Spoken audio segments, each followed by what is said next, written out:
और अब खबरें तफसील से।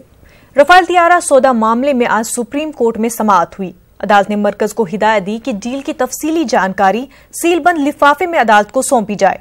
इस मामले की अगली समाअत 29 अक्टूबर को होगी। रफाल मामले पर सुप्रीम कोर्ट में आज मफाद आमा की 3 अर्जियों पर समाअत हुई। अर्जी गुजारों में 2 वकील और तहसीन पूनेवाला शामिल हैं। वाले मामले में कोर्ट में हमने बहुत खुलकर के दलील दी। वो ओरिजिनल पेपर फाइल किए जो कि खुद फ्रांस गवर्नमेंट ने, पार्लियामेंट ने एडमिट किया कि ये राफेल जेट की कीमत $71 मिलियन से कम है। दसाल्ट एविएशन ने खुद डिक्लेयर किया कि $60 मिलियन से कम का रेट है इन राफेल जहाज का। और साथ में दसाल्ट एविएशन ने और फ्रांस गवर्नमेंट ने ये भी एडमिट किया हुआ है, जो डॉक्यूमेंट हमने फाइल किए उस डॉक्यूमेंट के हिसाब से, कि ये राफेल जेट 206 मिलियन यूरो से ज्यादा के रेट में बेचे गए हैं। इंटरनेशनल लॉ के हिसाब से, वियना कन्वेंशन के हिसाब से और इंटरनेशनल यूनाइटेड नेशन ट्रीटी के हिसाब से ये जो एग्रीमेंट है ये इलीगल है, वॉइड है, it is liable to be questioned. Delhi से हमारे नुमाइंदे सुशील पांडे इस वक्त हमारे साथ जुड़ चुके हैं। सुशील, ये बताएं क्या कुछ अपडेट्स है? इस पूरे मामले पे लगभग 3 याचिकाएं दाखिल की गई थी। एक याचिका मनोहर लाल शर्मा की तरफ से, एक याचिका विनीत ढांडा की तरफ से और दूसरी तहसीन की तरफ से। एमएल शर्मा और विनीत ढांडा की याचिका पर सुप्रीम कोर्ट में सुनवाई हुई। सुनवाई के दौरान सुप्रीम कोर्ट में एमएल शर्मा ने भारत और फ्रांस के बीच राफेल को लेकर जो डील हुई थी उसकी नियमितता की बात कही। विनीत ढांडा ने भी इसी को कहा है, लेकिन अटॉर्नी जनरल ने इस याचिका का विरोध किया। अटॉर्नी जनरल ने कहा कि ये नेशनल सिक्योरिटी से जुड़ा हुआ मामला है और अगर सुप्रीम कोर्ट इस पूरे मामले में किसी भी पक्षकार को नोटिस जारी करता है तो ये सीधे सीधे प्रधानमंत्री को इफेक्ट करेगा, लिहाजा इस याचिका को सुना ना जाए। सुप्रीम कोर्ट ने फिलहाल इस याचिका पर अभी फौरी तौर से किसी भी प्रकार से सुनवाई से इनकार कर दिया है, लेकिन सुप्रीम कोर्ट ने भारत सरकार से ये कहा है कि अगर सुप्रीम कोर्ट ये जानना चाहे कि भारत और फ्रांस के बीच जो राफेल को लेकर फैसला लिया गया है उसका दस्तावेज अगर सुप्रीम कोर्ट देखना चाहे तो क्या वो देने के लिए तैयार है। हालांकि इस चीज का फिलहाल अटॉर्नी जनरल ने विरोध किया, लेकिन कोर्ट ने ये कहा है कि वो 29 अक्टूबर को सीलबंद लिफाफे में भारत और फ्रांस के बीच में जो डील हुई थी उससे संबंधित दस्तावेज कोर्ट में सौंपे। ये तय है कि अब सुप्रीम कोर्ट ये देखेगा कि जो राफेल को लेकर डील हुआ था, यानी कि पैसे के डील को वो नहीं देखेगा, लेकिन जो फिलहाल दस्तावेज हैं डील को लेकर वो दस्तावेज देखेगा। अगर सुप्रीम कोर्ट इस दस्तावेज से संतुष्ट होगा तो आने वाले दिनों में तमाम जो याचिकाकर्ता हैं उनको इस अदालत के तहत पता चलेगा कि जो डील हुआ है या जो आरोप लगाया है उन आरोपों में कितनी सच्चाई है या नहीं। लेकिन फिलहाल अब सुप्रीम कोर्ट में भारत सरकार 29 अक्टूबर तक एक सीलबंद लिफाफे में रिपोर्ट और दस्तावेज देगी। दस्तावेज राफेल डील को लेकर जो भारत और फ्रांस के बीच में हुआ था वो दस्तावेज सौंपेगी। जी बिल्कुल सुशील, बहुत बहुत शुक्रिया आपका हमारे साथ जुड़ने के लिए। आगे बढ़ते हैं। जम्मू कश्मीर में बल्दियाती इंतखाबात के दूसरे मरहले के लिए पोलिंग जारी है। शाम 4 बजे तक पोलिंग होगी। 263 म्युनिसिपल वार्डों में आज पोलिंग हो रही है, जिसके लिए 1029 उम्मीदवार इंतखाबी मैदान में हैं। कश्मीर में 49 और जम्मू में 214 वार्डों में इंतखाबात हो रहे हैं। सिर्फ कश्मीर में 148 उम्मीदवार अपनी किस्मत आजमा रहे हैं, जबकि जम्मू में 881 उम्मीदवार इंतखाबात लड़ रहे हैं। इंतखाबात के मद्देनजर सिक्योरिटी के सख्त बंदोबस्त किए गए हैं।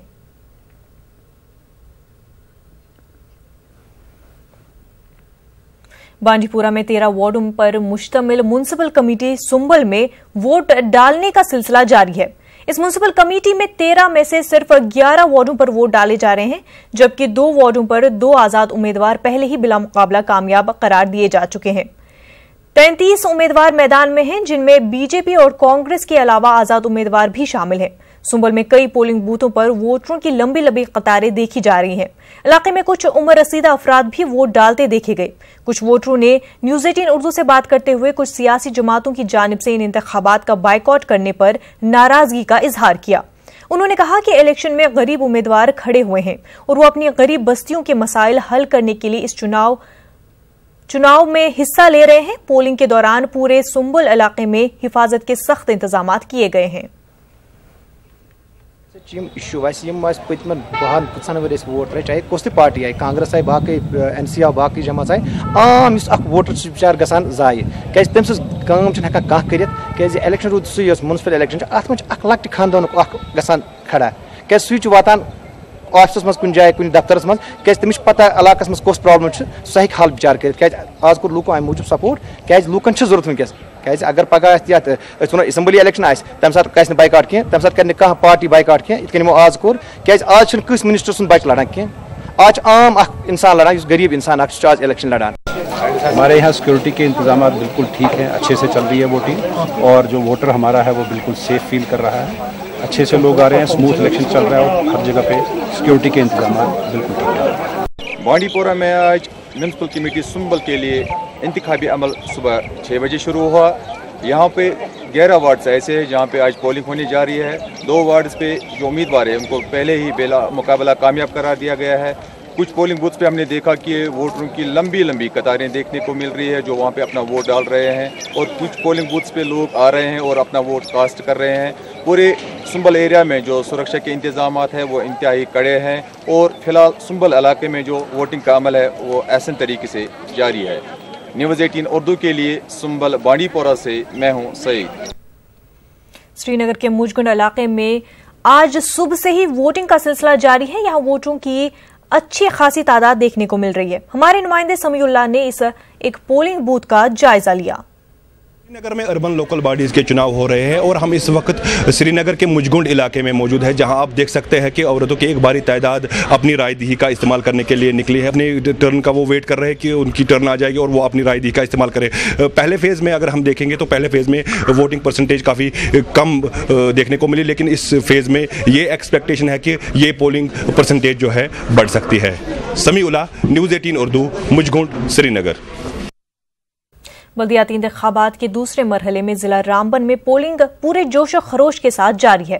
सुबह 6 बजे से शुरू हुई वोटिंग के बाद 10 बजे तक कल 15% वोटिंग रिकॉर्ड की गई। म्युनिसिपल कमेटी रामबन के वार्ड नंबर 2 से बीजेपी उम्मीदवार की वोट डालने के बाद अचानक दिल का दौरा पड़ने से मौत हो गई, जिसकी वजह से वार्ड में वोटिंग बंद कर दी गई। ताहम जिले के बाकी वार्डों में वोटिंग का सिलसिला जारी है। नौजवान, खवातीन और बुजुर्गों की काफी तादाद वोटिंग बूथ पहुंचकर अपने हक राय दही का इस्तेमाल कर रहे हैं।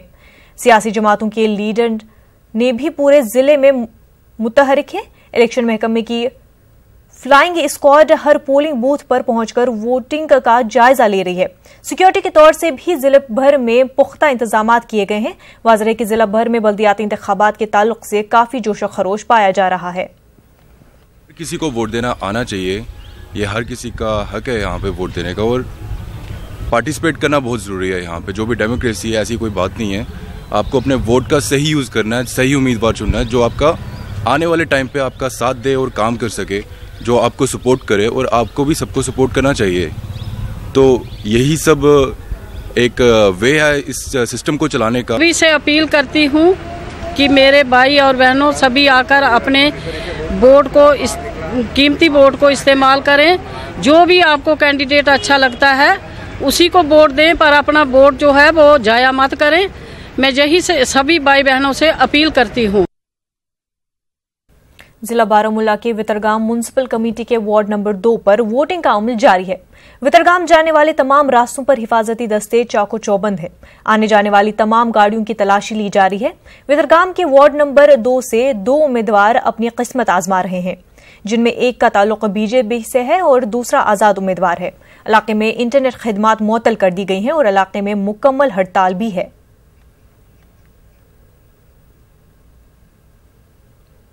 बारामूला के वितरगाम म्युनिसिपल कमेटी में आज हो रहे इंतखाबात में वार्ड नंबर 2 के लिए वोट डाले जा रहे हैं।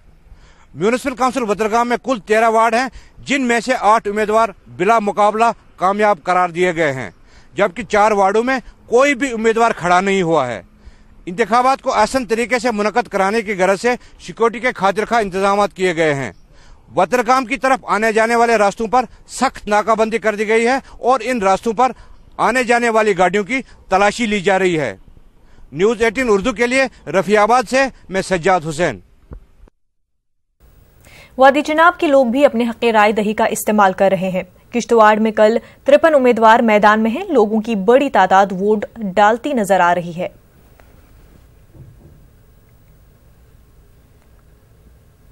हमारे नुमाइंदे ने कांग्रेस के उम्मीदवार मुजीब सिद्दीकी से खास बातचीत की।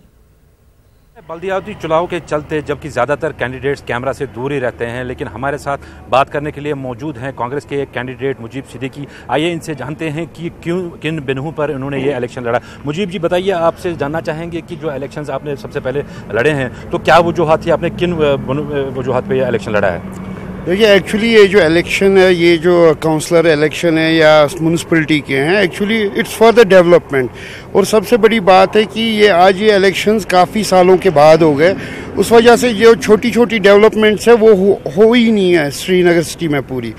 और ये है कि हम कोशिश हमेशा करेंगे ये कि यूथ को इन्वॉल्व करने के लिए इसमें, तो इसी वजह से हमने पार्टिसिपेट किया। Because it's not the issue of India and Pakistan, वो एक अलग स्टोरी है। डरने की बात तो ऐसी कुछ भी नहीं है, क्योंकि ये तो डेवलपमेंट है। ये तो ऐसा कुछ नहीं है कि ना तो ये इंडिया के खिलाफ जा रहा है ना तो ये पाकिस्तान के खिलाफ है। तो ये तो डेवलपमेंट के लिए आप हालत देख लीजिए, श्रीनगर सिटी की हालत कहाँ पहुँची है। जिन लोगों ने बाइकआउट कॉल दी है उनके लिए बेस्ट है वो टेबल पे आके बातचीत कर ले, कोई सलूशन निकाले। क्योंकि अब इतने साल गुजर गए और कितनी यूथ की डेथ्स हो रही है, कितने छोटे छोटे बच्चे मर रहे हैं बिना वजह, जिनको पता भी नहीं होता है for what they are coming to throw the stones. Srinagar से हमारे नुमाइंदे शबीर बराह रास्त मौजूद है। शबीर, ये बताएं कि इस वक्त श्रीनगर में कैसा माहौल बना हुआ है? देखिए, अगर आप श्रीनगर की बात करें तो श्रीनगर में अगर पोलिंग के ताल्लुक से आप बात करिए तो पोलिंग काफ़ी इक्का दुक्का ही हुई। कुछ इलाके हैं जहाँ श्रीनगर का मज़ाफ़ाती इलाका है, लावेपोरा है और इसके साथ मुजगुंड है, इन इलाकों में ठीक ठाक पोलिंग हुई है, अच्छी पोलिंग हुई है। लेकिन बाकी जो वार्ड्स हैं उनमें पोलिंग पहले हिस्से में ही है, यानी 1% कहीं 0 कुल मिला के जो हमें बताया गया है आखिरी खबरें आने तक वो 0.91% जो पोलिंग श्रीनगर में हुई है 19 वार्ड्स जो यहाँ हैं। लेकिन अगर हम कुल मिला के कश्मीर की बात करें, सुंबल इलाके में 11 वार्ड्स में पोलिंग हो रही है, वहाँ पे अच्छी खासी पोलिंग हुई है, 18 को क्रॉस कर गई थी आखिरी खबरें आने तक। कुल मिला के ये कह सकते हैं कि कश्मीर में पोलिंग धीमी रही, जैसा पहले मरहले में हुआ वही हाल तकरीबन यहाँ रहा, सुंबल को छोड़ के, जहाँ पे 18% को क्रॉस कर चुकी है पोलिंग पहले 6 घंटों में। मुनज़्ज़ा के कैसे इंतजामात हैं? जहाँ तक सिक्योरिटी का ताल्लुक है, सिक्योरिटी जैसे पहले मरहले में हुई, सिक्योरिटी के एलॉबरेट अरेंजमेंट्स किए गए थे, पहले ही इस पे काफ़ी वर्कआउट किया गया था। आज भी हालांकि इस तरह जैसे पहले मरहले में सील किया गया था इलाकों को, इस तरह का माहौल तो नहीं दिखाई देता, लेकिन एक एलॉबरेट अरेंजमेंट है वोटरों के लिए और जो उम्मीदवार हैं उनके लिए।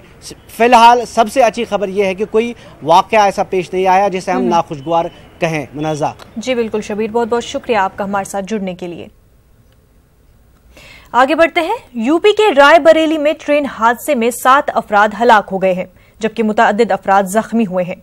न्यू फुरका एक्सप्रेस ट्रेन का इंजन और 9 डिब्बे पटरी से उतर गए। सीएम योगी आदित्यनाथ ने हादसे पर अफसोस का इजहार जताया है। वाज़ेह कि यूपी एटीएस टीम हादसे की जांच करेगी। उधर वजीर रेल पीयूष गोयल ने महलुकीन के लिए फी 5 लाख मुआवजा और शदीद जख्मियों के लिए 1-1 लाख के मुआवजे का ऐलान किया है।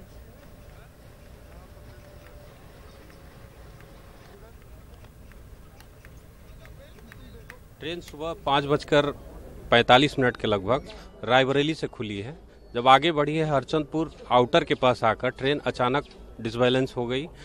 ट्रेन की पटरी छोड़ करके नीचे उतर गई। S5 में मैं जर्नी कर रहा था। S5 कोच की स्थिति ये थी कि वहाँ अफरा तफरी चारों तरफ मच गया।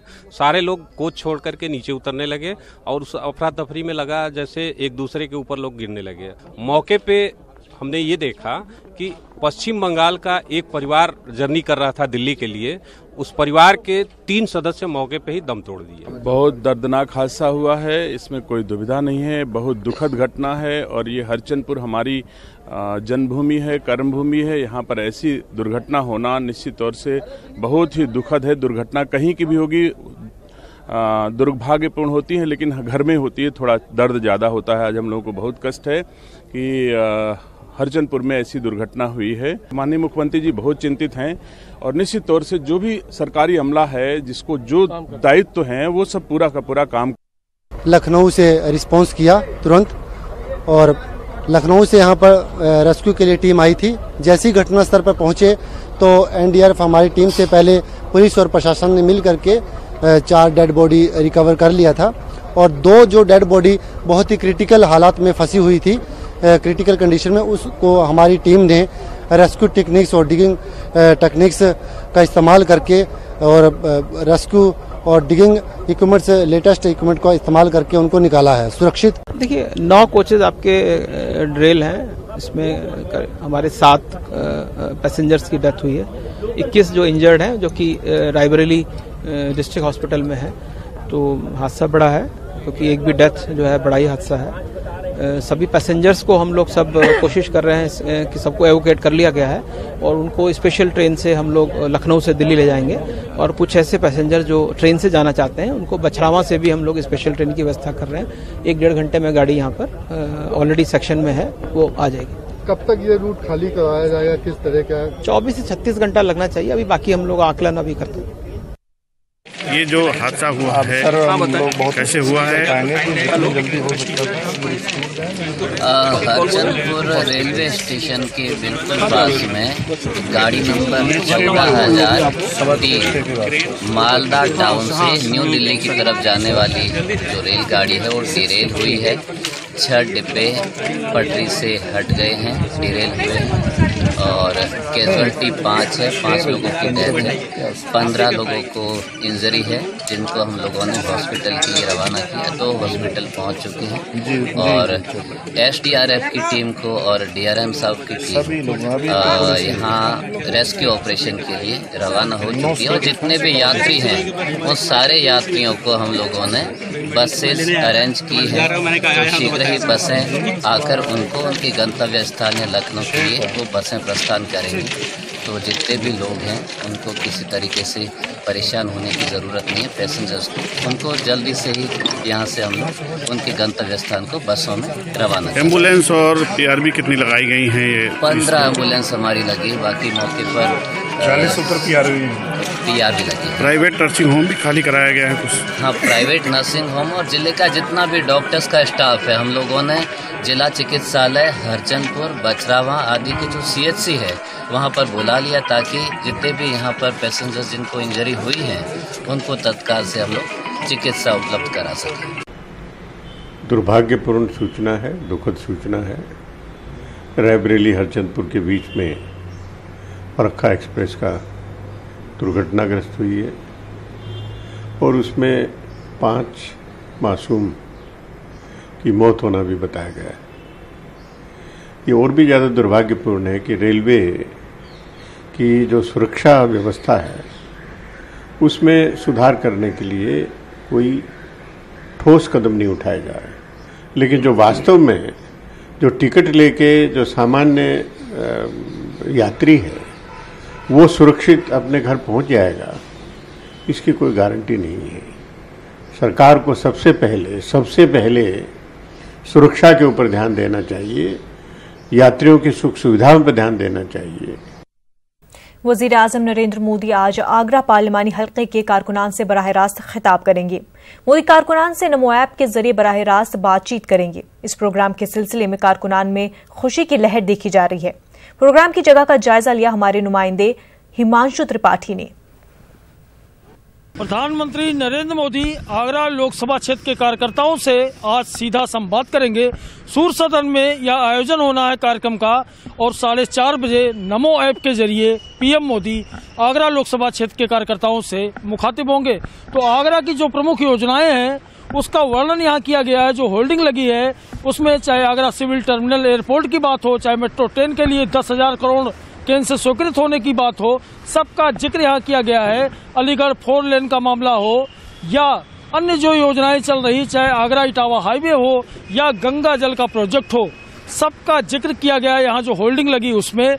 तो केंद्र की जो उपलब्धियां हैं उसके साथ साथ आगरा लोकसभा क्षेत्र में जो हजारों करोड़ रुपए के विकास किए गए हैं उसके बाद जमीनी स्थिति क्या है इस बारे में कार्यकर्ताओं से न्यू इंडिया संवाद कार्यक्रम के तहत नमो ऐप के जरिए पीएम मोदी बात करेंगे। कार्यकर्ताओं में इसको लेकर खासा उत्साह है।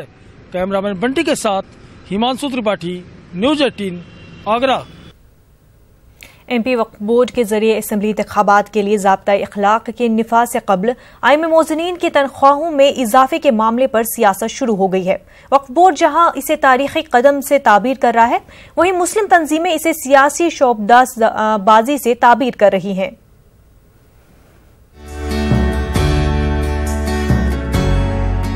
मध्य प्रदेश वक्फ बोर्ड के जरिए बोर्ड के ज़ेर इंतजाम मसाजिद के आइम्मा व मोज़नीन की तनख्वाहों में इजाफा अब सियासी पार्टियों और मुस्लिम तंजीमों के गले नहीं उतर रहा है।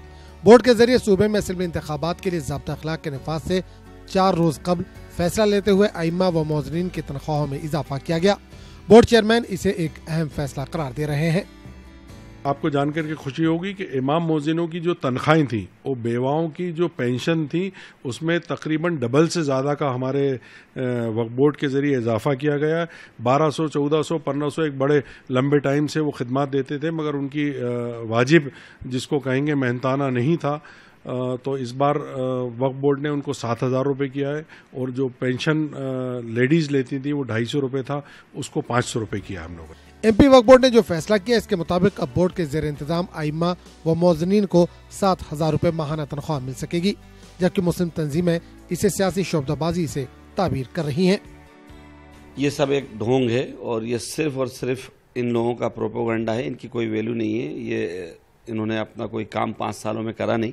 इनको एक गाड़ी और एक बत्ती दे दी। इनकी ख्वाहिश भी मैं समझता हूँ सदरों की इतनी थी, अगर इतना ही सब कुछ कराना था तो 1 साल और 2 साल पहले करा के कर देते, जब आप बने थे जब कर देना चाहिए था। देखिए, मेरा ये कहना है, अगर ये इलेक्शन से पहले सिर्फ मुसलमान वोटरों को लुभाने के लिए ये काम किया जा रहा है, अगर इनको बढ़ाना था तो जिस तरह दिल्ली के अंदर इमाम मुअज्जिनों की डायरेक्ट तनख्वाह बढ़ा दी गई, 15,000 और 18,000 कर दी गई, और सुप्रीम कोर्ट ने कहा था, पंजाब का फैसला था 13 मई 1993 के लिए में कि इमाम मुअज्जिनों की तनख्वाह बढ़ाई जाए। अगर जब से आज तक तो आपको होश आया नहीं। मुस्लिम तंजीमों के मुताबिक रियासत में 2013 से जिस पार्टी की हुकूमत है, अगर इसकी नीयत ठीक होती तो आइम्मा व मोज़नीन की तनख्वाहों में बड़ा इजाफा पहले ही कर सकती थी। न्यूज़ 18 उर्दू के लिए भोपाल से मेहताब आलम की रिपोर्ट। मध्य प्रदेश के बरवानी में एक कन्वे में 5 बच्चों की लाशें मिली हैं। 5 बच्चे एक ही खानदान के हैं। बच्चों के वालिदैन लापता हैं। मजीद तफसीलात का इंतजार है। पुलिस मामले की तफ्तीश कर रही है।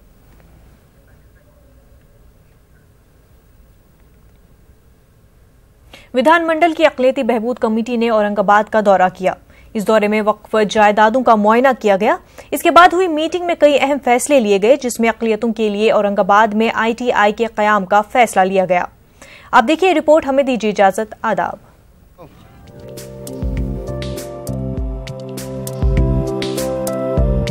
विधानमंडल की तश्कील करदा अक़लियती बहबूद कमेटी के अरकान ने औरंगाबाद का दौरा किया और जिला में अक़लियती तबक़ात के लिए जारी स्कीमात का जायजा लिया।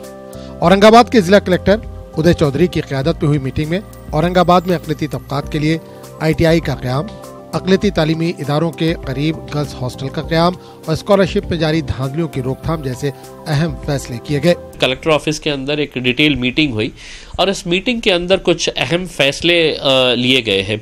एक अहम फैसला ये लिया गया है कि औरंगाबाद के अंदर एक माइनॉरिटीज़ के लिए ITI खोला जाए। ये एक अहम फैसला लिया गया। ये कमेटी जब आई तो हमने औरंगाबाद शहर के कुछ अहम इलाकों का दौरा कराया है, जहां पर करोड़ों रुपए की ज़मीन के ऊपर गैर कानूनी तरीके से अभी भी कंस्ट्रक्शन वर्क जारी है। जैसा जालना रोड का हमने पूरा इलाका दिखाया, वहां पर एक शॉपिंग कॉम्प्लेक्स बनाया जा रहा है कोई बाफना साहब के नाम से। क्रांति चौक का एरिया है जहां पर पूरी ज़मीन वक्फ बोर्ड की है, तकरीबन 7 एकड़ ज़मीन है, लेकिन पूरे की पूरी ज़मीन के ऊपर वहां पर कब्जा किया हुआ है। जो लोगों ने कब्जा किए हैं वहां पर छोटे छोटे दुकानदारों को वो किराए के ऊपर दे रहे हैं। तो यानी कि जो पैसा वक्फ बोर्ड को आना चाहिए वो पैसा कोई और ले रहा है। मीटिंग से पहले कमेटी के अरकान ने औरंगाबाद शहर के मुख्तलिफ इलाकों का दौरा करके वक्फ इमलाक में धांधलियों का जायजा लिया। कमेटी के चेयरमैन ने इस बात पर हैरत का इजहार किया कि वक्फ बोर्ड का अपना जाती दफ्तर तक नहीं है। हमारा वक्फ बोर्ड का कार्यालय हो, वक्फ बोर्ड की इमारत हो, उसका कार्यालय हो, अप टू डेट होना चाहिए। उसमें पूरा स्टाफ होना चाहिए, फुल फ्लेज स्टाफ होना चाहिए। स्टाफ ही नहीं तो काम क्या करेंगे? अगर सरकारी मशीनरी की तो सपोर्ट नहीं करेगी ना। जब तक हमारा ऑफिस फुल फ्लेज नहीं बनेगा, इंडिपेंडेंट नहीं बनेगा, तब तक सरकार से लड़ेंगे कैसे हम लोग? विधानमंडल की इस कमेटी में 15 अरकान शामिल हैं, लेकिन औरंगाबाद दौरे में महज 3 अरकान ने शिरकत की। इससे अक़लियतों के मसाइल के ताल्लुक से खुद अक़लियती नुमाइंदों में कितनी दिलचस्पी है, इसका अंदाजा बखूबी लगाया जा सकता है। न्यूज़ 18 उर्दू के लिए औरंगाबाद से अजहरुद्दीन की रिपोर्ट। देखिए, दिल्ली की बदकिस्मती है, मुझे बताइए कौन सा ऐसा मसला जिसका हल निकाला जा रहा है? उर्दू कोई पढ़ाने ही नहीं आता, घर में प्रैक्टिस करते हैं उर्दू की।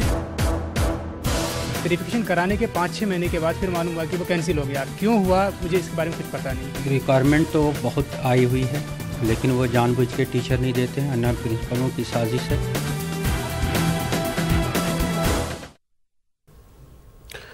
नाज़रीन आदाब, न्यूज़ 18 उर्दू में आपका इस्तकबाल है। मैं हूं विसाल आजम। दरअसल हम अपने प्रोग्राम में लगातार ये कोशिश करते हैं कि न्यूज़ 18 उर्दू का ये प्रोग्राम उर्दू हल्के से जुड़े खास तौर से उन तमाम मसाइल को सामने लाए। एक रोज़ कबल ही हमने जिस तरह से दिखाया था कि उत्तर प्रदेश में 4000 उर्दू असातिज़ा की तकर्री को रोक दिया गया है, जो उर्दू असातिज़ा का कहना था कि यह कानूनी हिसाब से भी सही नहीं है। कोर्ट का भी फैसला उनके हक में है, लेकिन रिव्यू पिटिशन डालकर इस पर ऐसा अमल किया गया। आज के हम इस मौजू में खास तौर से जो हमारा आज का मौजू है वो दिल्ली को लेकर है, जो दिल्ली दाग दहलवी के नाम से, दाग के नाम से जानी जाती, जिस दिल्ली की जो शोहरत है वो गालिब के नाम से हुआ करती है। लेकिन उसी दिल्ली में उर्दू पर किस तरह से सितम दर सितम कई ऐसे मामले सामने आ रहे हैं। अब खास तौर से दिल्ली का आज का जो हमारा मौजू वो ये है कि उर्दू टीचरों की कमी जबरदस्त तरीके से वहां पर है, स्कूलों में, कॉलेजों में, पीजी लेवल पर, और इतनी ज्यादा कमी है, एक आंकड़े के मुताबिक 1028 सीटें जो हैं उसके मुकाबले महज 57 टीचर्स हैं। तो आखिर उर्दू के साथ ये सितम दिल्ली में क्यों, इस पर हमारी खास पेशकश। देखिए, दिल्ली की बदकिस्मती है, मुझे बताइए कौन सा ऐसा मसला जिसका हल निकाला जा रहा है? उर्दू कोई पढ़ाने ही नहीं आता, घर में प्रैक्टिस करते हैं उर्दू की। वेरिफिकेशन कराने के 5-6 महीने के बाद फिर मालूम हुआ कि वो कैंसिल हो गया। क्यों हुआ मुझे इसके बारे में कुछ पता नहीं। रिक्वायरमेंट तो बहुत आई हुई है, लेकिन वो जानबूझ के टीचर नहीं देते हैं, अन्य प्रिंसिपलों की साजिश है। जी हाँ, दिल्ली में उर्दू बसे तब दिल्ली में उर्दू मीडियम से तालीम हासिल कर रहे तलबा का मुस्तकबिल तारीक तर होता जा रहा है और दिल्ली के उर्दू स्कूल असातिज़ा की कमी से जूझ रहे हैं। और ऐसे में अहले उर्दू नवाज होने का दावा करने वाले केजरीवाल को उनका वादा याद दिला रहे हैं। पहले एक रिपोर्ट देखिए। मीर और गालिब के दिल्ली में उर्दू बेबस होकर रह गई है। यहाँ उर्दू जबान की दरसगाहें तो मौजूद हैं, लेकिन असातिज़ा की कमी है। हुकूमत का उर्दू के तईं रवैया दिन ब दिन गैर संजीदा होता जा रहा है। इसकी शिकायत दिल्ली अक़लियती कमीशन में भी दर्ज कराई जा चुकी है। दिल्ली में 805 स्कूलों में उर्दू असातिज़ा की मंजूर शुदा पोस्ट हैं। 1028 उर्दू TGT असातिज़ा की मंजूर शुदा पोस्ट हैं। 57 असातिज़ा रेगुलर हैं, 88 असातिज़ा उर्दू एकेडमी से हैं और 971 असातिज़ा की पोस्ट खाली है। दिल्ली के उर्दू स्कूलों में PGT टीचरों की भी कमी है। PGT की 71 मंजूर शुदा पोस्ट हैं, 39 असातिज़ा रेगुलर जबकि 24 गेस्ट टीचर हैं। 8 उर्दू टीचरों की यहाँ भी कमी है। उर्दू असातिज़ा की तकर्रियों का केजरीवाल हुकूमत ने वादा तो किया था, लेकिन वादा वफा नहीं हुआ। देखिए, दिल्ली की बदकिस्मती है, मुझे बताइए कौन सा ऐसा मसला जिसका हल निकाला जा रहा है? जहाँ तक टीचर्स का ताल्लुक है, उर्दू टीचर्स का, जब आम आदमी पार्टी कैंपेन कर रही थी तो आम आदमी पार्टी का कहना यह था कि हम किसी भी तरीके से जो है दिल्ली के अंदर उर्दू टीचर और पंजाबी टीचर, क्योंकि जो 3 लैंग्वेज फार्मूला था, हमारी सरकार ने उर्दू और पंजाबी को दूसरा और तीसरी जबान का दर्जा दिया था यहाँ पर हिंदी के बाद। जो हालत उन टीचर्स की हुई है, एकेडमीज के थ्रू उनको लिया गया। आज बहुत सारे लोग वो उम्र पार कर चुके हैं लेकिन उनको नौकरी नहीं। अब बड़ी मुश्किल से जाके 231 के आसपास जो है वो वैकेंसी इन्होंने निकाली, जबकि 1000 से ज्यादा वैकेंसी जो हैं उर्दू टीचर्स की और इसी तरह पंजाबी टीचर्स की आवश्यकता है। ELISA government senior secondary school Gonda number 2 में जेर तालीम है। गुज़िश्ता 6 महीनों से इस स्कूल में उर्दू टीचर नहीं है। अलीजा इम्तिहान भी दे चुकी हैं, लेकिन इन्हें मुस्तकबिल की फिक्र सता रही है। 6th क्लास में उर्दू कोई पढ़ाने ही नहीं आता। फिर कैसे पढ़ते हैं आप? घर में प्रैक्टिस करते हैं उर्दू की। अच्छा, एग्जाम दिए तो फिर कैसे तैयारी की, क्या हुआ? सर हमने बुक में से बस सिलेबस बता दिया था मैम ने कि यहाँ से यहाँ तक आएगा, वही हमने प्रैक्टिस कर ली थी। दूसरी जानब 2016 से निशात अहमद दिल्ली में उर्दू असातिज़ा की पोस्ट के लिए अप्लाई कर रही हैं, लेकिन तकर्री नहीं हो पा रही। 2016 में वैकेंसी आई थी और मुझे मालूम हुआ पेपर के ज़रिए, तो मैं ऑनलाइन अप्लाई किया। अप्लाई करने के बाद कुछ महीनों के बाद जो है वेरिफिकेशन के लिए कॉल किया गया। कॉल क्या मतलब मेल पे डाल दिया, तो फिर मेल मिला मुझे, तो मैं साइट खोल के देखा तो उसमें मेरा नाम था, तो मैं आया और वेरिफिकेशन कराया। लेकिन वेरिफिकेशन कराने के 5-6 महीने के बाद फिर मालूम हुआ कि वो कैंसिल हो गया। क्यों हुआ मुझे इसके बारे में कुछ पता नहीं है। आरटीआई से मिली जानकारी के मुताबिक दिल्ली में उर्दू स्कूलों की तादाद 272 से बढ़कर 284 तो हो गई है, लेकिन उर्दू असातिज़ा की तादाद 1250 से घटकर 1028 रह गई है। रिक्वायरमेंट तो बहुत आई हुई है, लेकिन वो जानबूझ के टीचर नहीं देते हैं। अन्य प्रिंसिपलों की साजिश है, वो टीचर डिमांड भी नहीं करते हैं। अभी अब 521 स्कूल ऐसा है जहाँ पे पोस्ट फिक्स्ड है, लेकिन वहाँ पे न उर्दू कोई टीचर है, न उर्दू को इंट्रोड्यूस किया गया है। तो हमें ये किसी न किसी तरह से ये साजिश की बू नज़र आ रही है। ये पूरे आरएसएस के माइंड के लोग बैठे हैं, प्रिंसिपल से लेके डीडी ऑफिस तक। सरकार कहाँ तक कर सकती है? सरकार ने 610 पोस्ट निकाली टीजीटी उर्दू की, 718 पोस्ट निकाली पंजाबी की। 2 साल में इन्होंने फुलफिल नहीं किया, तो लास्ट में वही सीट सरकार ने क्या किया, स्कूलों में फिक्स कर दी, ताकि वो अपने तहत टीचर का अपॉइंटमेंट करेंगे और बच्चों को उर्दू इंट्रोड्यूस कराएंगे, लेकिन उन्होंने अब तक नहीं किया। मेरे पीछे जो आप भीड़ देख रहे हैं, ये उन लोगों की है जो दिल्ली में टीचर बनना चाहते हैं, लेकिन डीएसएसबी की तरफ से तकर्री नहीं हो रही है। एक तरफ ये कहा जाता है देश पढ़ेगा तभी तो आगे बढ़ेगा, लेकिन सवाल ये है अगर टीचर ही नहीं होंगे तो देश कैसे बढ़ेगा और कैसे आगे बढ़ेगा। कैमरामैन हरीश के साथ खुरम शहजाद, न्यूज़ 18 दिल्ली। और हम आपको बता दें कि इस खास मौजू पर हमने खास तौर से, चूंकि दिल्ली हुकूमत का मामला है, तो आम आदमी पार्टी के लोगों से बातचीत करने की कोशिश की, लेकिन वो शायद या तो इस पर कुछ कहना नहीं चाहते या उनसे राब्ते में कुछ कमी रह गई। लेकिन फिर भी जो हमसे जुड़े हैं उनसे हम बात करेंगे। हमारे साथ राशिद अलवी हैं, कांग्रेस लीडर, और साथ ही नवीन कुमार हैं बीजेपी से। आप दोनों का फिलहाल इस्तकबाल है, हम फोन पर इनसे गुफ्तगू करेंगे। राशिद साहब और नवीन कुमार जी, पहले आपसे जानना चाहता हूं कि उर्दू को लेकर खास तौर से हर जगह पे ऐसा देखा जा रहा है कि उर्दू के साथ जो है एक सौतेलेपन का रवैया अपनाया जा रहा है। क्या आपको कुछ जानकारी दिल्ली के ताल्लुक से है कि 1028 जो टीचर्स होने चाहिए से उनमें से महज 970 के आसपास जो सीटें हैं वो खाली हैं अब तक, और महज 50-55 टीचर्स हैं? क्या ये जानकारी आपको है? राजन साहब, पहली बात तो ये है कि उर्दू को लेकर के पूरे देश भर में सौतेला रवैया अपनाया जा रहा है, इस बात से मैं सहमत नहीं हूँ, और अगर है तो क्यों है, एक बड़ा कारण है। मैं उसका भी जवाब दूंगा, फिलहाल दिल्ली के ताल्लुक से आप जवाब दीजिए। नहीं, मैं आपने जो सवाल किया मैं उसका पूरा जवाब दे रहा हूँ। आपने पूरी बात कही ना। मेरा कहना यह है कि आप क्योंकि जब ये बात कहते हैं कि उर्दू को लेकर के सौतेला रवैया अपनाया जा रहा है, तो निश्चित तौर पर कहीं ना कहीं इसके अंदर एक भावना दूषित हो जाती है। दूसरा मेरा कहना यह है कि दिल्ली में आम आदमी पार्टी की सरकार जब आई थी तब ये कह के आई थी ये जो अस्थायी टीचर है उनको भी स्थायी कर दिया जाएगा, दावा किया था। लेकिन उन्होंने उसके बाद भी कई धरने प्रदर्शन और खुद केजरीवाल साहब ने एक बार घेराव भी किया, लेकिन उन्होंने आज तक उनको ना तो स्थायी किया और ना ही उनको भेजा। दिल्ली में केवल उर्दू ही नहीं बल्कि सभी विभाग के बहुत अधिक टीचरों की कमी है।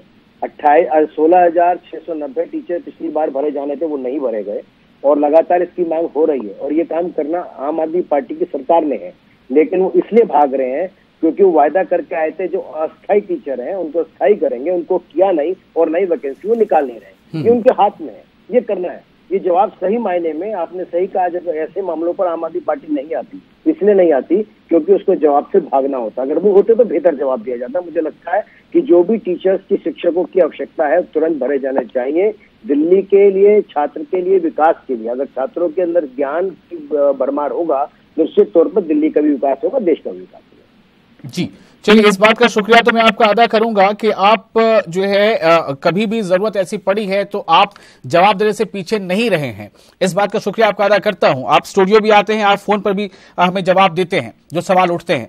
और राशिद अल्वी साहब हमारे साथ है। राशिद अल्वी साहब, मैंने एक बात कही थी कि उर्दू के साथ सौतेलापन का रवैया अख्तियार किया जा रहा है। चूंकि उसके रेफरेंस में मैं अभी बात करूंगा तो लंबी खिंच जाएगी बात। एक रोज कबल हमने दिखाया था किस तरह से 4000 उर्दू असातिज़ा की तकर्रुरी को रोक दिया गया उत्तर प्रदेश में। मैं उससे बात करूंगा। फिलहाल मुझे आपसे ये पूछना है कि दिल्ली में अब ऐसा क्यों हो रहा है, 1028 में से 971 सीटें खाली पड़ी हैं उर्दू असातिज़ा की।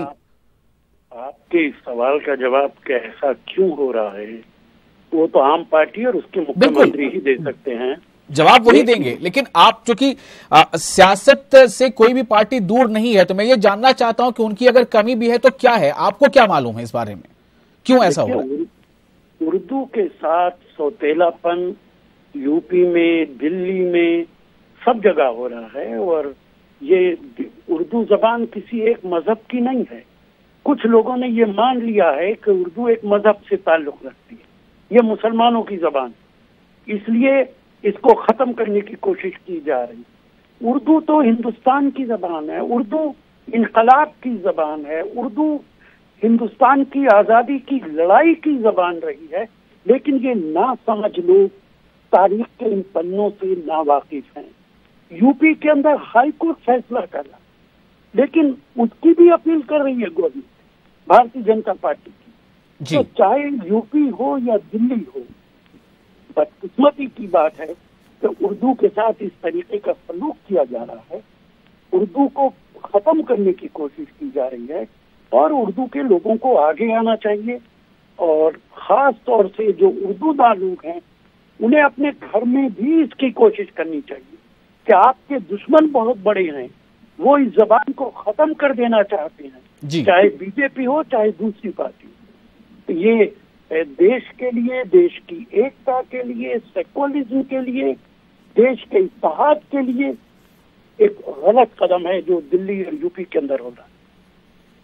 जी नवीन कुमार जी हमारे साथ बने हुए हैं। इस वक्त हमारे साथ इलियास मलिक जुड़ चुके हैं, सामाजिक कारकुन है, उर्दू के ताल्लुक से इन्होंने काफी काम किया है हमारे रिपोर्टर खुर्रम के साथ। आप सब हमारे साथ बने रहे, नवीन जी और राशिद साहब, मैं उनको जरा सुनता हूं। खुर्रम, मैं आपसे जानना चाहता हूं कि सूरत हाल मौजूदा क्या है, पहले आप ये बताइए, उसके बाद मैं इलियास साहब से बात करूंगा। देखिए, सन 1995 से उर्दू की तकर्रुरी जो दिल्ली में होनी थी मुस्तकिल बुनियादों पर, वो नहीं हो सकी है। अब इस दरमियान में कांग्रेस की भी सरकारें रहीं और अब आम आदमी पार्टी की सरकार है जो इस वादे के साथ आई थी कि वो उर्दू टीचरों की तकर्रुरी करेगी। तीन साल से ज़्यादा का वक्त गुजर गया है, लेकिन कितना है तालीम का मेयार दिल्ली में ऊपर गया है वो आप अंदाज़ा लगा सकते हैं। जब टीचर नहीं होंगे तो कैसे जो है उर्दू वाले पढ़ेंगे। 1995 से मैं बात कर रहा था कि मुस्तकिल बुनियादों पर तकर्री होती थी। आमतौर से पहले ये कहा जा सकता था सीट टेट की शर्त लगाई गई, उसके बाद उर्दू टीचर मिलने मुश्किल हो गए। लेकिन दूसरी तरफ हम देख सकते हैं कि क्वालिफाइड टीचर नहीं मिलते हैं, ये कहा जाता था। लेकिन हम देखते हैं जामिया मिल्लिया इस्लामिया से हर साल उर्दू मीडियम के जो है वो टीचर वो आते हैं। 300 से ज़्यादा टीचर हर साल आते हैं। अगर उनकी भी तकर्री दिल्ली में होती रहती तो भी जो है वो बड़ा फ़ायदा हो सकता था। अभी देख रहे हैं कि 284 स्कूलों में उर्दू पढ़ाई जा रही है, 507 स्कूल जो है वो ऑफर ही नहीं कर रहे हैं, ये ऑफर नहीं कर रहे हैं। और सबसे बड़ी जो गड़बड़ी हुई है वो ये है कि दिल्ली सरकार ने जो डिमांड की एक पॉलिसी बनाई है कि जब तक प्रिंसिपल डिमांड नहीं करेगा उर्दू टीचर की, जब तक वो जो है टीचर नहीं देंगे। अब उर्दू के जो प्रिंसिपल हैं वो उर्दू टीचर की डिमांड ही नहीं करते हैं, ये सबसे बड़ी गड़बड़ी है। अगर उर्दू टीचर की पोस्ट सैंक्शन है तो वहां पर उर्दू टीचर दिया जाना चाहिए और देखा जाना चाहिए वहां बच्चे हैं या नहीं हैं। लेकिन डिमांड को अगर हमने बुनियाद बना लिया तो शायद ये मसला जो है वो आसानी से हल नहीं होगा। ठीक है, आप हमारे साथ बने रहे। राशिद अली साहब से एक छोटा सा जवाब भी लूंगा। राशिद अली साहब, आपको कुछ समझ में आ रही है चीजें? राशिद अली साहब हमारे साथ फोन पे इस वक्त नहीं जुड़े हुए हैं। चलिए ठीक है, इलियास मलिक साहब है। इलियास मलिक साहब, आपसे मेरा सवाल है कि ये कमियां जो है, क्या आप इसमें कोई साजिश देखते हैं या इसमें खुद उर्दू वालों की भी कुछ कमी है, कोताही है? देखिए, ऐसा है, जब भी कोई मसला इस तरह का होता है तो उसमें किसी एक की बात नहीं होती, कमियां हर तरफ से हैं। लेकिन सबसे बड़ी कमी जो है वो ये है कि जो लोग हैं, जो लोग ये कहते हैं और उर्दू की बात करते हैं, उन्हें सबसे पहले उर्दू के लिए संजीदा होना पड़ेगा। कौन लोग हैं वो? लोगों को अपने घरों में उर्दू को दाखिल करना पड़ेगा। वो अपने घरों में अपने बच्चों को उर्दू पढ़ाएं। कौन लोग? जहाँ तक सवाल इस बात का है कि हुकूमत जो है दिल्ली की, उसने टीचर्स का अपॉइंटमेंट नहीं किया, तो इस पे जो तंजीमें हैं वो चीफ मिनिस्टर को लेटर लिखें, डिप्टी चीफ मिनिस्टर को लेटर लिखें और इसका मुतालबा किया जाना चाहिए कि वो सीट जो स्कूलों में खाली है वो पूरी की जाए। इलियास साहब, आपने सवाल का जवाब दिया, वो कौन लोग हैं या कौन सी तंजीमें हैं जो काहिली कोताही कर रही हैं? भाई, उर्दू ऑर्गेनाइजेशन और उर्दू के लिए कई तंजीमें बनी हुई हैं। किसी का नाम लीजिए। उर्दू डेवलपमेंट सोसाइटी के नाम या इससे मिलता जुलता नाम है उसका। और भी बहुत से लोग हैं जो उर्दू की बात करते हैं।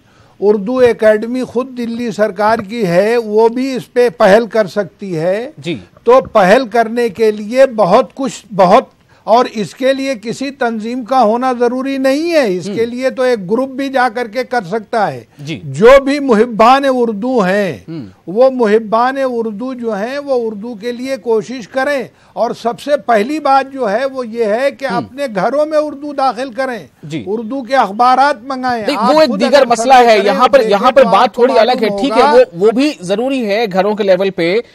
लेकिन मैं जो जानना चाह रहा हूं, खुर्रम, आपसे मैं जानना चाहता हूं, क्या ये जो इलियास मलिक साहब कह रहे हैं कि उर्दू से जुड़े लोग, उर्दू से जुड़े होने का दावा करने वाले लोग ही कोताही बरत रहे हैं, क्या ये सही है? देखिए, कोताहियां तो हैं, क्योंकि जिस तरह से उर्दू टीचरों की आवाज़ सरकार के सामने उठाई जानी चाहिए थी, इलेक्शन से पहले जिस तरह से दबाव बनाया जाना चाहिए था, वो नहीं बना है। लेकिन दूसरी तरफ हम ये भी देखते हैं, जब दिल्ली उर्दू एकेडमी के वाइस चेयरमैन प्रोफेसर अख्तुल वासी हुआ करते थे, तो उस वक्त आम तौर से ये दलील दी जाती थी कि उर्दू टीचरों की तकरीरी इसलिए नहीं हो रही है कि उनके लिए रिक्रूटमेंट रूल नहीं है। फिर ये बात हुई कि नहीं, इनके लिए अलग रिक्रूटमेंट रूल बनाने की क्या जरूरत है, जो सबके लिए रूल्स हैं वो इनके लिए हैं। तो उसके बाद एक लिस्ट बाजाब्ता बना करके, एक रजिस्टर बना करके वो दिल्ली सरकार को दी गई थी कि ये टीचर हैं, आप इनको अपॉइंट कीजिए। हम देखते हैं कि तकरीबन 350 टीचर दिल्ली उर्दू एकेडमी की तरफ से हुआ करते थे, हालांकि उनको 10-11 हजार रुपए जो ही तनख्वाह मिलती थी, कम तनख्वाह मिलती थी। अब उनकी तादाद घटकर 28 हो गई है।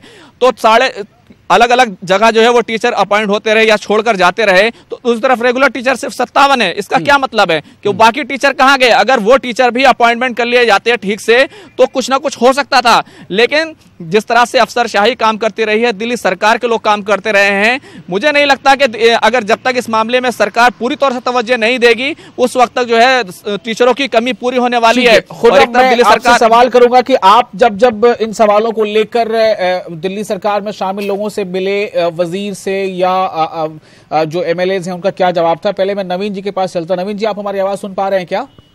जी बोलिए। जी नवीन जी, शुक्रिया आपका, फिर से एक बार आप हमेशा अवेलेबल रहते हैं, इस बात का बहुत बहुत शुक्रिया। नवीन जी, ये जो आप सुन रहे हैं, मैं आपको दरअसल सुनने देना चाह रहा था कि आप सुने।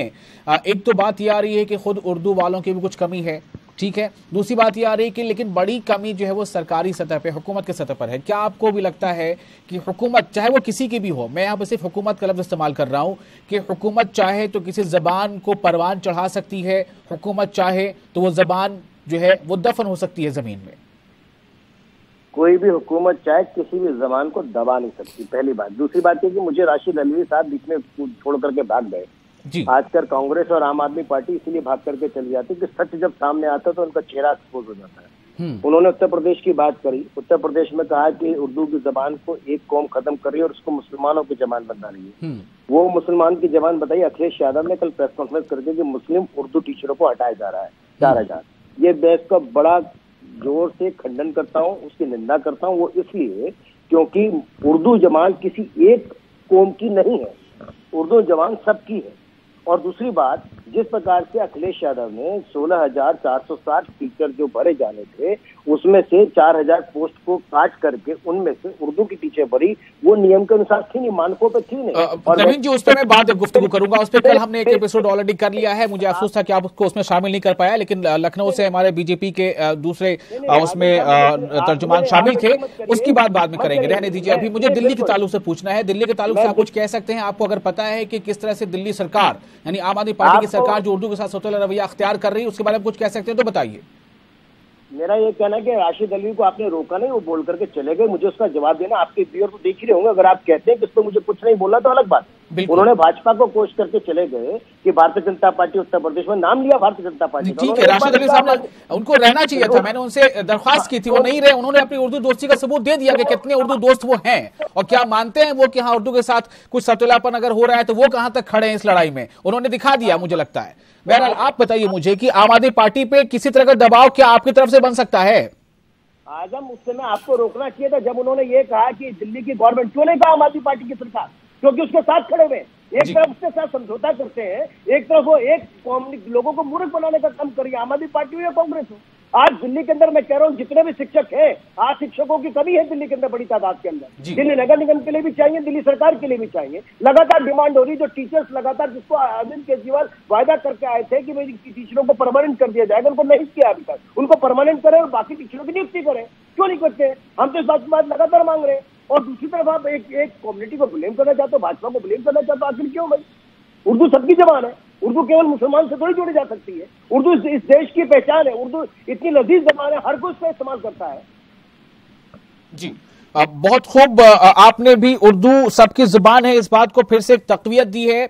मैं आपके पास आ रहा हूं खुर्रम। नवीन जी का साफ कहना है कि देखिए हुकूमत में यहां पर आम आदमी पार्टी है, वो चाहती तो उर्दू के साथ ऐसा रवैया नहीं होता। आपने खुद बताया कि सरकारी सतह पे बहुत कमियां हैं। मैं आपसे जानना चाहता हूं कि आम आदमी पार्टी के लोग क्यों नहीं सामने आके बोलना चाहते? वो उन पे जब आप उनको अप्रोच करते हैं खुर्रम, तो उनका क्या जवाब होता है? देखिए, आम आदमी पार्टी की जो दिल्ली में सरकार है, हम लोग अक्सर प्रेस कॉन्फ्रेंस में जाते हैं तो आमतौर से उनको जो बोलना होता है वो बोलते हैं और उसके बाद वो चले जाते हैं। मीडिया के सवालों के जवाब देना शायद आम आदमी पार्टी को मुश्किल लगता है, इसीलिए ज़्यादातर वो सामने नहीं आते हैं। हमने बार बार कोशिश भी की है, बात भी की है, लेकिन सिर्फ ये जवाब होता है सरकार ने वादा किया है, सरकार काम कर रही है। अभी भी दिल्ली में 213 के करीब पोस्टें हालांकि निकाली गई हैं, लेकिन पिछली बार भी पोस्टें निकाली गई थी, लेकिन वो पोस्टें नहीं भरी गई। तो अब सवाल ये है कि अगर आप 971 में से सिर्फ 213 पोस्टें निकालेंगे और उसमें भी मुख्तलिफ अड़चनों के तहत साजा की तकर्री नहीं हो पाएगी, तो मसला कैसे हल होगा? आम आदमी पार्टी का रवैया मीडिया को लेकर, सवालों को लेकर के हमेशा जो है वो मायूस कुन रहा है। क्या आपने उर्दू टीचरों के ताल्लुक से ये सवाल किसी आम आदमी पार्टी के नेता के सामने रखा था आपने सवाल, किसे पूछा था खुर्रम? बिल्कुल, कई बार जो है दिल्ली के नायब वजीर आला मनीष सिसोदिया के सामने भी इस तरह के सवाल उठाए गए हैं, लेकिन वो लोग जिस मामले पर भी प्रेस कॉन्फ्रेंस करनी होती है उस पर प्रेस कॉन्फ्रेंस करते हैं, कैबिनेट के डिसीजन बताते हैं, लेकिन अगर मीडिया के सवालों की बात की जाए तो आम आदमी पार्टी का रवैया मीडिया के सवालों का जवाब देना शायद उनको बहुत ज़्यादा मुश्किल लगता है, इसलिए आमतौर से वो उसका सामना करना जो है नहीं चाहते। चलिए, तो नवीन जी जो कह रहे हैं, हमारे बीजेपी के तर्जुमान है, हमारे साथ जुड़े हुए हैं फोन पर, उन्होंने साफ तौर से कहा है कि इसमें आम आदमी पार्टी कहीं ना कहीं अपने वादे के साथ पूरी तरह से नहीं उतर पा रही है। सीधा ये बातें लग रहा है कि सच होती जा रही हैं। इलियास साहब, आपके पास मैं आ रहा हूं, क्या कमी है उर्दू वालों की तरफ से? आपने उर्दू वालों की बातें की, ठीक है, जो भी उर्दू वाले हैं वो किसी धर्म से उनका ताल्लुक नहीं हो सकता, उर्दू जिनको अच्छी लगती है उर्दू जबान उनकी है। मैं ये जानना चाहता हूं कि आपने क्या कोशिश की, आप भी किसी तंजीम या किसी से जुड़े हैं, तो आप लोगों की तरफ से इस बारे में क्या कोशिशें हुई हैं या अब क्या करेंगे? देखिए, ऐसा है, मेरा सिर्फ ये कहना था, सिर्फ ये मकसद नहीं था कि सिर्फ मैंने किसी तंजीम या उर्दू वालों की ही बात थी जी। मैंने, अगर आपको याद हो, मैंने ये कहा कि जब कोई कमी होती है तो उसकी बहुत सी वजूहात होती हैं। उसकी वजह ये भी है कि जो उर्दू वाले हैं या मुहिब्बान उर्दू हैं, उनको जो कोशिश करनी चाहिए वो कोशिश उर्दू के तय नहीं हो रही है, चाहे उसमें हम हो चाहे उसमें कोई और हो। सभी की बात है कि बात ये ज़रूर है कि चाहते हैं कि उर्दू फले फूले, लेकिन उर्दू को जो हक उसका मिलना चाहिए उसके लिए क्या कोशिशें होनी चाहिए, उसमें हम सब की तरफ से कहीं ना कहीं कमज़ोरी रहती है। दूसरी बात जो है वो ये है हुकूमत की, दिल्ली सरकार की आप बात कर रहे हैं तो दिल्ली से असल में आम आदमी पार्टी से किसी को होना चाहिए था। अब आम आदमी पार्टी से जब कोई नहीं है तो पहली बात तो ये समझिए कि इसी से अंदाज़ा लगाइए। दूसरी बात ये है कि उर्दू के नाम पर आज लोग ये समझते हैं कि मुशायरे करा दो जी तो उर्दू का फ़रोग हो जाएगा। चुनांचे चाहे दिल्ली सरकार हो, चाहे अवाम हो, चाहे ऑर्गेनाइजेशन हो, चाहे और बहुत से लोग जो मुहिब्बान उर्दू हो, चाहे सियासतदान हो, ज़्यादा जोर मुशायरे पे होता है। और ये होता है कि भाई मुशायरा हो रहा है, इसका मतलब ये है कि उर्दू को फ़रोग हासिल हो रहा है।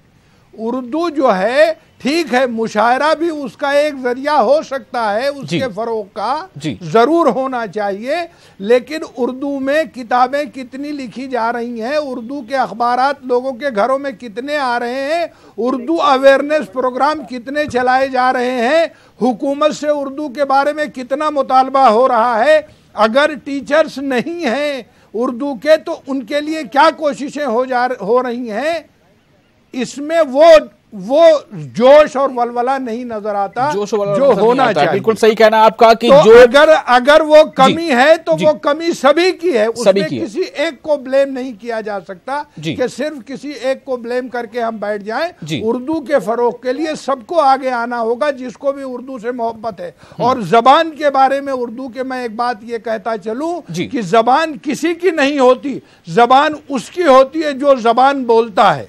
उर्दू जो है वो तो बड़ी मीठी जबान है, और उर्दू जबान सिर्फ मुसलमानों की नहीं है, उर्दू जबान जो है वो गैर मुस्लिमों की और हिंदुस्तान की है। उर्दू जबान यहीं पैदा हुई, यहीं पली बढ़ी, यही फरोग उसने हासिल किया। अगर आज उसको आलमी तौर पर जाना जा रहा है तो उसकी पैदाइश हिंदुस्तान की है, वो यही की बेटी है, तो इसलिए उर्दू जो है उसका हक भी यही है। बड़ा अच्छा लगता है सुनने में ऐसी बातें जो आप कह रहे हैं ना, बहुत अच्छा लगता है सुनने में। उर्दू यहाँ पली बढ़ी, लेकिन अब उर्दू के साथ क्या हो रहा है और इसके लिए कौन कौन लोग जिम्मेदार हैं, जरा वो अपने बगले झांकने लगते हैं जब उनसे सवाल किया जाता है। अभी मुझे इस बात का शिद्दत से एहसास है कि इस प्रोग्राम में आम आदमी पार्टी की तरफ से कोई नहीं है जो हुकूमत की तरफ से अपनी बात रख सके। हालांकि हमने कोशिश की है, लेकिन पता नहीं वो क्यों नहीं आना चाहते या बोलना चाहते। नवीन जी, आप हमारे साथ बने हैं, एक फाइनल कमेंट आपसे लेना चाहूंगा दिल्ली के ताल्लुक से। यूपी में क्या हो रहा है अभी रहने देते, बाद में बात करेंगे उस पर कभी, क्योंकि ऑलरेडी एक एपिसोड हम लोग कर चुके हैं। दिल्ली में उर्दू के लिए क्या आपकी पार्टी की तरफ से कोई पहल हो सकती है?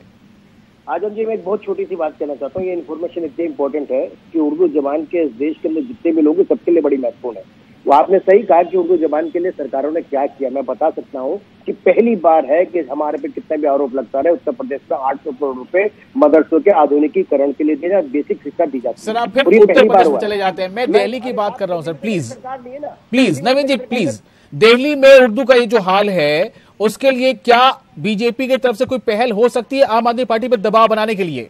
हम तो कह ही रहे हैं ना सर, हम तो यहाँ भी कह रहे हैं वहाँ भी कह रहे हैं। मैं उर्दू में नहीं जा रहा हूँ, यूपी में नहीं जा रहा हूँ। यूपी में हमारी सरकार है, बड़ा स्टेट है, उर्दू वहाँ से उत्तर प्रदेश के अंदर बड़ा, हमारी जहाँ सरकार, जहाँ मुस्लिम राज्य है बहुत सारे हैं, जहाँ डोमिनेटेड है वहाँ पे तो हमारी सरकार नहीं है ना। जहाँ हमारी सरकार एक बड़ा है, जहाँ पे उत्तर प्रदेश का। चलिए बहुत बहुत शुक्रिया आपका, और आपका भी इलियास साहब, खुर्रम आपका भी। मैं चाहूंगा कि आम आदमी पार्टी के किसी नेता से, और अगर हो सके तो सिसोदिया जी से भी पूछिए, कुछ सवाल कीजिए, कुछ उनके स्टेटमेंट लीजिए कि क्यों ऐसा हाल है। वादे कुछ हैं, दावा कुछ था, लेकिन हो कुछ और रहा है। लेकिन उर्दू की भी अपनी एक इस जबान के साथ एक करिश्मा है कि उर्दू को जितना इसके साथ सौतेलापन का रवैया इस्तेमाल में लाया गया है, लेकिन उर्दू इसकी चाशनी ऐसी है कि उर्दू दम नहीं तोड़ सकती, उर्दू जिंदा रहेगी। घर में प्रैक्टिस करते हैं उर्दू की। वेरिफिकेशन कराने के 5-6 महीने के बाद फिर मालूम हुआ कि वो कैंसिल हो गया। क्यों हुआ मुझे इसके बारे में कुछ पता नहीं। रिक्वायरमेंट तो बहुत आई हुई है, लेकिन वो जानबूझ के टीचर नहीं देते हैं।